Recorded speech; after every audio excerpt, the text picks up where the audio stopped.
Hey friends, I'm going to show you really quickly how to create your skin tone mixing using Tricolor. So you're going to click the link and it's going to open up Tricolors and we're going to start mixing. So we're going to go back and look at our mixing chart. I added some helpful tools at the bottom to remind you that you make brown by mixing red, yellow, and blue, and you make orange by mixing red and yellow. So let's start at the top. Let's make brown plus white. So remember that I said red, yellow, and blue make brown. So we need to make brown first by clicking yellow, red, blue. So we've made a brown. And then remember the next color to mix in is white. So this is our first mixture. All right, and then we can change it by clicking reset.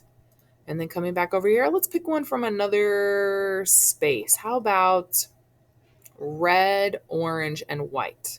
So remember that orange is made by mixing red and yellow. So we start with one red, then we know we need to make orange. So we're going to add another yellow and a red.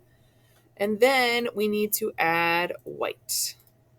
So you can see we're starting to mix different kinds of skin tones. So I want you to test these out, see which one you think looks interesting, try them out, and then share on Flipgrid which one you